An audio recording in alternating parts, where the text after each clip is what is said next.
Hello, and Happy New World Order. Thank you for joining me on both of our quests for spiritual realization.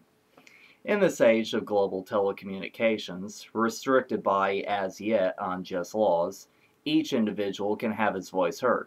I have a voice, and I'm going to make mine heard while I still can. So, let's get down to it. I'll start this with the topic of ego, that obsolete thing which still hopelessly and inevitably drives the majority of people. The ego is a part of the mind that thinks, never ceasing, constantly blocking us from the omniscient knowing of higher spirituality. There is an important distinction between the two ways humanity forms thought, our ego-driven mind, and the infinite consciousness of individual experience. Most see the person in the mirror each day and falsely identify that image with who they are and, more importantly, what they think society desires them to be. Here's the distinction. You are not that person in the mirror, whatever your worldly name may be. You are infinite consciousness having the experience of whatever your name is. It may sound far-fetched, but ask yourself, how many things have you simply automatically known only to have your chattering mind talk you out of it? I feel like doing this because I know it is the right thing to do, but what will the neighbors, friends, and family think if I do it? And besides, I have duties and responsibilities. I can't just drop everything to do the right thing. This is ego, and it'll be the design destruction of our species. I am infinite consciousness, having the experience of this person in the mirror. Until people fully realize this distinction and all its implications in relation to not just every single aspect of our lives, but also our eternal consciousness selves, humanity will stay in its elite constructed prison of the five sense material lower reality. This prison is a state of limitation we are kept in, as we all stay in the box, which is an existence dwelling on a very small sliver of the total electromagnetic spectrum, our experiential vehicles for our consciousness we call bodies can perceive. We cannot see past the color spectrum, cannot hear the frequencies most animals can hear, and we are all severely handicapped of this in our understanding of reality. It's like tuning a radio to different frequencies. You get different experiences, but it's still the same universal radio.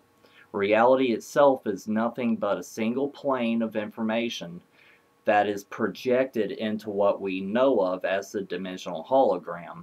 Everything is only as real as we think it is, because thought is ever manifesting.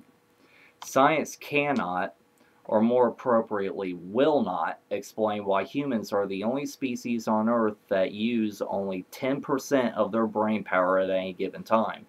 Every other species we know of uses 100% the vast majority of the time.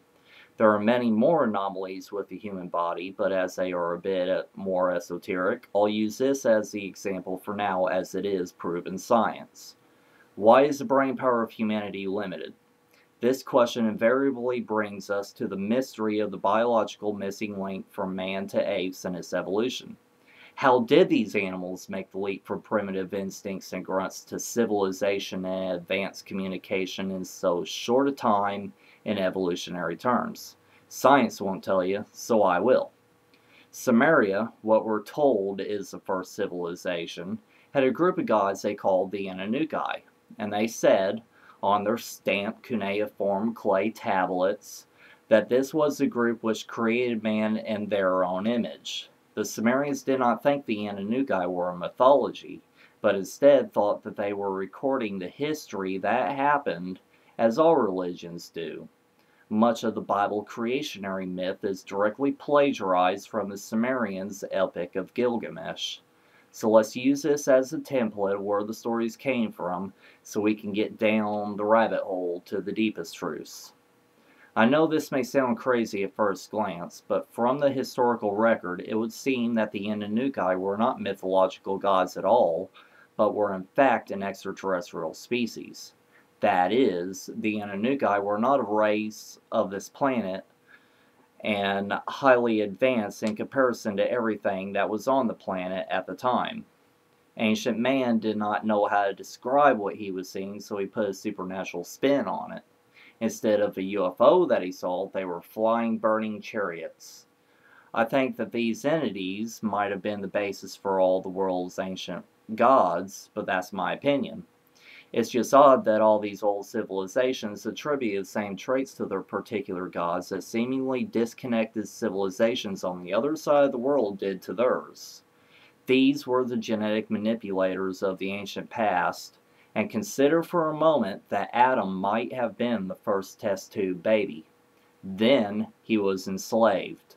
All this is also the reason why there are pyramids all over the world. Now I have a lot to cover here, so I'll go more in depth into the Anunnaki in another video. Continuing with the nature of reality. All atoms, the basic building blocks of matter, are mostly empty space. So how is it that they compose our seemingly solid world? Allow me to illuminate you. Atomic particles, electrons, neutrons, protons, are made up of smaller subatomic particles called quarks. These quarks are composed of even smaller vibrating strings that in how they vibrate determines the manifestation of what we think of as matter, actually information, at any given location in space-time. We literally swim in an ocean of holographic harmonic resonance, and we can only decode the parts that our bodies will allow on a strictly physical level. We are totally blind to the rest of the manifestation we call reality, and ultimately its true nature and effects. Take the hypnotist, for example. He can place a person into a trance and convince the person that when out of the trance, when the person sees an apple, he will think it's a bird. And it works because the hypnotist knows that all he is doing metaphorically is changing the software in that person's mind, which will decode the holographic information differently. When the Anunnaki gods came in to genetically engineer ape into human, they did so in a way that would limit what cosmic information their newly created slave race could access. Our souls, for lack of a better word, are pure free will manifestations of creative consciousness, composed of the same universal substances and energies that make up the true universal God. But since our bodies are not, this infinity cannot completely express itself, and hence experience was locked in the state of servitude. Why would benevolent gods create us in such a design? The Anunnaki can access more universal information than us, the slave herd, and have these natural cosmic evolutionary cultivated abilities, and keep them from us intentionally to control us through the many occult mystery schools like the Freemasons. Conceptual symbology is their language, as a picture can convey much more than any ordinary word can, far more quickly and efficiently. It is the written language of telepathy. Mind you, the Anunnaki aren't the only ones who've manipulated this planet. The US government alone has known of at least 52 other extraterrestrial species since at least the 80s, with just as many motives and agendas. I just focus on the Anunnaki for now because they're the ones who are being currently disclosed most prevalently through the corporate media. TV will tell you that they've left this planet a long time ago, and that some are waiting for them to come back to save humanity. That's funny. The Anunnaki never saved anyone. They're the reason why we're in this enslaved trash bin excuse of a planet in the first place.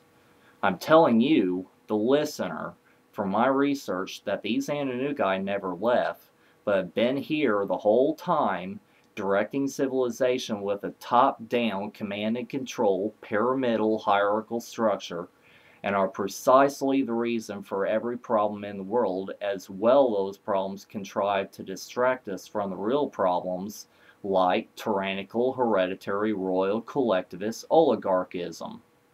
No matter who gets elected, the chess master still owns all the pieces of the board, indeed, the board and the game itself. It just comes down to which one of his puppets we like better. All the while, the owners can still change the rules of the game anytime they want to. The gods would be able to give kings divine right to rule us, wouldn't they? Not to mention the Vaticanus.